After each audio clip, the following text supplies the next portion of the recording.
नमस्कार दोस्तों, मैं विंध्याचल स्वागत करता हूं आप सभी का आपके अपने YouTube चैनल अध्याय स्टडी में। दोस्तों, इस वीडियो के माध्यम से आज हम भारतीय इतिहास के कुछ अति महत्वपूर्ण प्रश्नों को देखने वाले हैं। दोस्तों, ये प्रश्न बेहद इंपॉर्टेंट हैं क्योंकि यह किसी न किसी पेपर में आए हुए क्वेश्चन हैं। तो प्लीज़ दोस्तों वीडियो को लास्ट तक देखिएगा। और हाँ दोस्तों, अगर वीडियो अच्छी लगे तो प्लीज़ लाइक और सब्सक्राइब ज़रूर करिएगा। तो चलिए दोस्तों, वीडियो को स्टार्ट करते हैं। चलिए दोस्तों, अपने पहले प्रश्न पे आते हैं। आज का हमारा पहला प्रश्न है, जलियांवाला बाग हत्याकांड के लिए कौन उत्तरदायी था। दोस्तों, जलियांवाला बाग हत्याकांड के लिए उत्तरदायी अंग्रेज अधिकारी जनरल डायर था। एक्चुअली हुआ क्या था दोस्तों, 9 अप्रैल 1919 को अमृतसर में एक जुलूस निकाला गया था, जिसके नेता सैफुद्दीन किचलू और डॉक्टर सत्यपाल थे। दोस्तों, जुलूस के दौरान ही इनको गिरफ्तार कर लिया गया था और इसी गिरफ्तारी के विरोध में 13 अप्रैल 1919 को जलियांवाला बाग नामक स्थान पर लोग इकट्ठा हुए थे विरोध प्रदर्शन करने के लिए। तभी दोस्तों वहां पे जनरल डायर नाम का अंग्रेज अधिकारी पहुंच गया और गोलियां चलवा दी। अगर हम आधिकारिक आंकड़े की बात करें तो इसमें 400 लोग मारे गए थे और 1000 लोग घायल हो गए थे। लेकिन दोस्तों, अगर अनाधिकारिक आंकड़े की बात करें तो इसमें लगभग 1000 से ज़्यादा लोग मारे गए थे और 2000 से ज़्यादा लोग घायल थे। इसी जलियांवाला बाग हत्याकांड के जांच के लिए दोस्तों अंग्रेज़ों ने जो है हंटर कमेटी बनाई थी, जिस कमेटी ने जनरल डायर को निलंबित करके इंग्लैंड भेज दिया। तो चलिए दोस्तों, अगले प्रश्न पे आते हैं। अगला प्रश्न है, प्रथम मैसूर युद्ध किनके बीच लड़ा गया। दोस्तों, जो प्रथम मैसूर युद्ध है वो ब्रिटिशों और हैदर अली के बीच लड़ा गया था। यह युद्ध दोस्तों 1767 से लेकर 1769 तक चला। इसके परिणाम की बात करें दोस्तों तो यह युद्ध जो मद्रास की संधि के साथ समाप्त हो गया।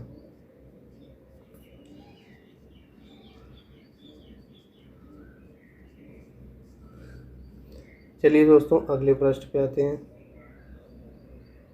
अगला प्रश्न है, सती प्रथा पर प्रतिबंध किसने लगाया था। दोस्तों, सती प्रथा पर प्रतिबंध जो है भारत का प्रथम governor general Lord William Bentinck ने 1829 में लगाया था। दोस्तों, अगर इसके कार्यकाल की हम बात करें तो इसका कार्यकाल था 1828 से लेके 1835 तक जो है ये गवर्नर जनरल रहा। तो अगले प्रश्न पे आते हैं दोस्तों। अगला प्रश्न है, चौरी चौरा कांड किससे संबंधित है। दोस्तों, चौरा चौरी जो कांड है वो असहयोग आंदोलन से संबंधित है। असहयोग आंदोलन की जो शुरुआत थी 4 सितंबर 1920 को हुई थी। इसी आंदोलन के दौरान दोस्तों 4 फरवरी 1922 को लोगों की गुस्साई भीड़ ने जो है गोरखपुर में स्थित था चौरी चौरा नाम का एक पुलिस स्टेशन, उसी में दोस्तों गुस्साई भीड़ ने आग लगा दिया, जिससे 23 पुलिसकर्मी जो है शहीद हुए थे। इसी घटना से दुखी होकर गांधी जी ने 12 फरवरी 1922 को असहयोग आंदोलन के समाप्ति की घोषणा कर दी थी। तो चलिए दोस्तों, अगले प्रश्न पे आते हैं। अगला प्रश्न है, भारत में खोजा गया सबसे पुराना शहर कौन सा था। दोस्तों, भारत में खोजा गया सबसे पुराना जो शहर था वो हड़प्पा था, जिसकी खोज 1921 में दयाराम साहनी के द्वारा की गई थी। अगर इसके स्थिति की बात करें तो दोस्तों ये है पाकिस्तान के मोंटगोमरी ज़िले में रावी नदी के तट पे स्थित है। वहीं दोस्तों मोहनजोदड़ो की बात करें तो मोहनजोदड़ो की जो खोज है 1922 में दयाराम साहनी के द्वारा की गई थी। दोस्तों, ये भी पाकिस्तान में सिंध नदी के किनारे स्थित है। अगले प्रश्न पे आते हैं दोस्तों। अगला प्रश्न है, सिंधु सभ्यता का कौन सा स्थल भारत में स्थित नहीं है। अभी दोस्तों मैंने ऊपर ही बताया हड़प्पा जो है पाकिस्तान में है, मोहनजोदड़ो पाकिस्तान में है। बात करते हैं लोथल के बारे में। दोस्तों, लोथल की जो खोज है वो 1955 से 1957 के बीच में की गई थी दोस्तों। इसकी खोज S.R. राव के द्वारा की गई थी। यह जो इस स्थल है गुजरात के अहमदाबाद में स्थित है और ये भोगवा नदी के किनारे स्थित है। तो चलिए दोस्तों अगले प्रश्न पे चलते हैं।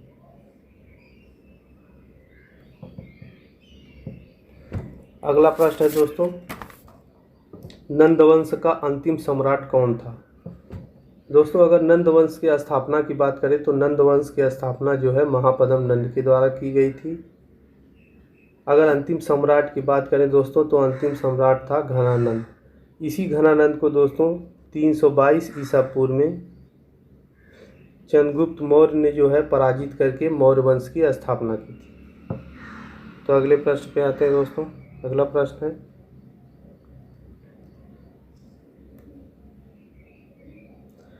तैमूर लंग ने किस वर्ष भारत पे आक्रमण किया था?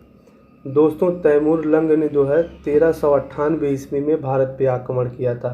उस समय दोस्तों भारत पे जो है तुगलक वंश का शासन चल रहा था और शासक था नसरुद्दीन महमूद। उस समय जो है भारत पे शासन कर रहा था नसरुद्दीन महमूद।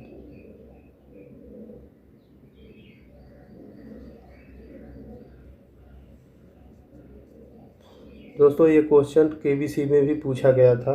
अमिताभ बच्चन साहब ने पूछा था कि तैमूर लंग ने किस वर्ष भारत पे आक्रमण किया था। हालांकि उसने ये प्रश्न किया था कि जिस समय तैमूर लंग ने भारत पे आक्रमण किया था उस समय जो है भारत का शासक कौन था? तो शासक था दोस्तों नसरुद्दीन महमूद। अगले प्रश्न पे आते हैं दोस्तों। वाण भट्ट किस सम्राट के राज दरबारी कवि थे? दोस्तों जो वाण भट्ट थे वो जो है हर्षवर्धन के दरबारी कवि थे। दोस्तों इनकी रचनाओं के बारे में बात करें तो जो है वाण भट्ट ने हर्षचरित और कादम्बरी नामक जैसी काव्यों की रचना की थी। तो चलिए दोस्तों अगले प्रश्न पे आते हैं।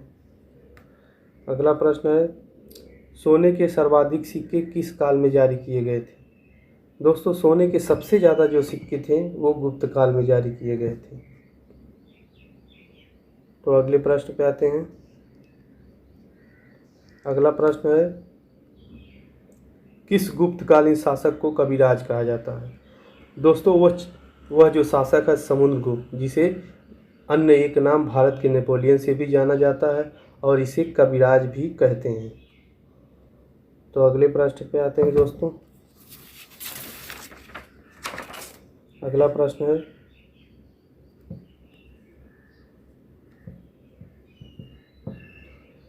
भीमबेटका किसके लिए प्रसिद्ध है? दोस्तों भीमबेटका जो है गुफाओं के शैल चित्रों के लिए प्रसिद्ध है। दोस्तों अगर इसके स्थिति की बात करें तो यह मध्य प्रदेश में जो है रायसेन जिले में स्थित है। अगले प्रश्न पे आते हैं दोस्तों। अगला प्रश्न है, निम्नलिखित में से प्राचीनतम राजवंश कौन है? सबसे प्राचीनतम अगर राजवंश के बारे में बात करें तो वो है मौर्य वंश, जिसकी स्थापना 322 ईसा पूर्व में चंद्रगुप्त मौर्य के द्वारा की गई थी। अगले प्रश्न पे आते हैं दोस्तों। अगला प्रश्न है, श्रीनगर की स्थापना किस मौर्य शासक ने की थी? दोस्तों श्रीनगर की स्थापना जो है मौर्य वंश का वो सम्राट था अशोक, उसी के द्वारा की गई थी। अगले प्रश्न पे आते हैं दोस्तों। अगला प्रश्न है, चरक किसके राज चिकित्सक थे? दोस्तों चरक जो है किसके राज चिकित्सक थे? दोस्तों चरक जो है कुषाण वंश का शासक कनिष्क था, उसी के राज चिकित्सक थे। दोस्तों चरक के बारे में अगर बात करें तो चरक एक महर्षि एवं आयुर्वेदिक विचारक थे, विचारक के रूप में जाने जाते हैं। तो अगले प्रश्न पे आते हैं दोस्तों। अगला प्रश्न है, भारत में सर्वप्रथम स्वर्ण मुद्राएं किसके द्वारा चलाई गई थी?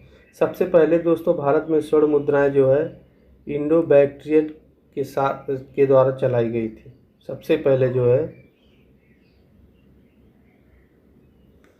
चलिए दोस्तों अगले प्रश्न पे आते हैं। अगला प्रश्न है, भारतीयों के लिए महान रेशम मार्ग किसने आरंभ किया था? दोस्तों, भारतीयों के लिए सबसे महान जो रेशम मार्ग था उसका आरंभ जो है कनिष्क के द्वारा किया गया था। अगले प्रश्न पे आते हैं दोस्तों। अगला प्रश्न है,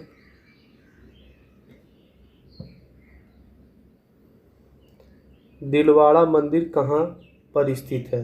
दोस्तों, दिलवाड़ा जो मंदिर है ये माउंट आबू पर्वत पे स्थित है। यहाँ दोस्तों दोनों विकल्प एक ही हो गए तो हम दोनों को सही मान लेंगे। दोस्तों, यह जो दिलवाड़ा मंदिर है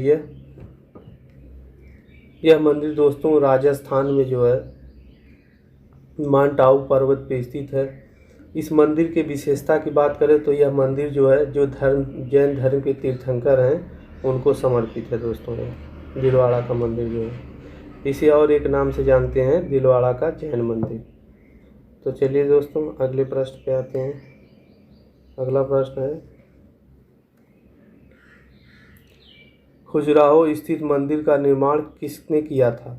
दोस्तों, खजुराहो स्थित जो मंदिर है उसका निर्माण किसने किया था? दोस्तों, खजुराहो स्थित मंदिर का निर्माण चंदेल राजपूतों के द्वारा करवाया गया था। अगर इसकी स्थिति की बात करें तो दोस्तों यह मध्य प्रदेश के छतरपुर जिले में स्थित है।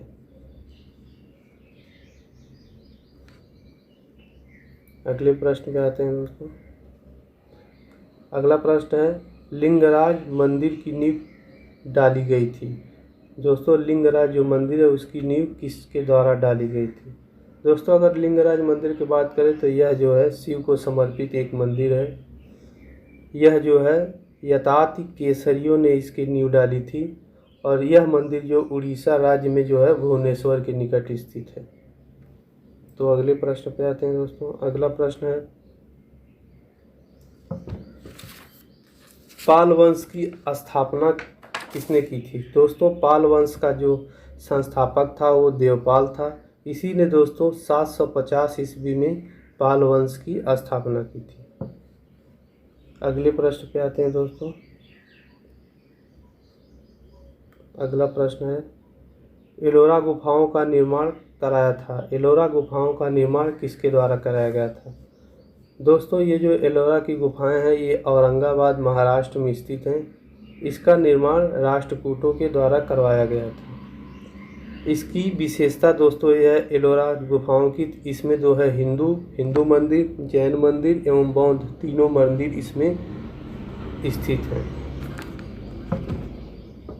अक्सर दोस्तों ये प्रश्न पूछ लिया जाता है कि उस गुफा का नाम बताओ जिसमें सभी मंदिर उपलब्ध हैं, हिंदू मंदिर भी, जैन मंदिर भी और बौद्ध मंदिर भी। तो इसका उत्तर होगा दोस्तों एलोरा गुफाएं। तो चलिए दोस्तों अगले प्रश्न पे आते हैं। अगला प्रश्न है, पल्लवों की राजधानी थी? दोस्तों, इसमें जितने भी विकल्प दिए गए हैं ये सारे विकल्प गलत हैं। दोस्तों, पल्लव वंश की बात करें दोस्तों तो इसकी स्थापना सिंह विष्णु के द्वारा की गई थी।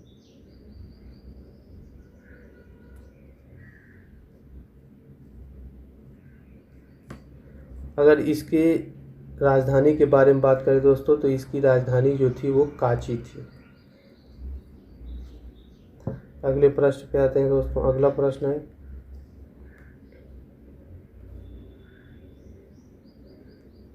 आगरा नगर की स्थापना किसके द्वारा की गई थी? दोस्तों, आगरा नगर की स्थापना जो है वो 1504 ईस्वी में सिकंदर लोदी के द्वारा की गई थी। तो चलिए दोस्तों वीडियो को यहीं समाप्त करते हैं। अगली वीडियो में हम कुछ और प्रश्नों के संबंधित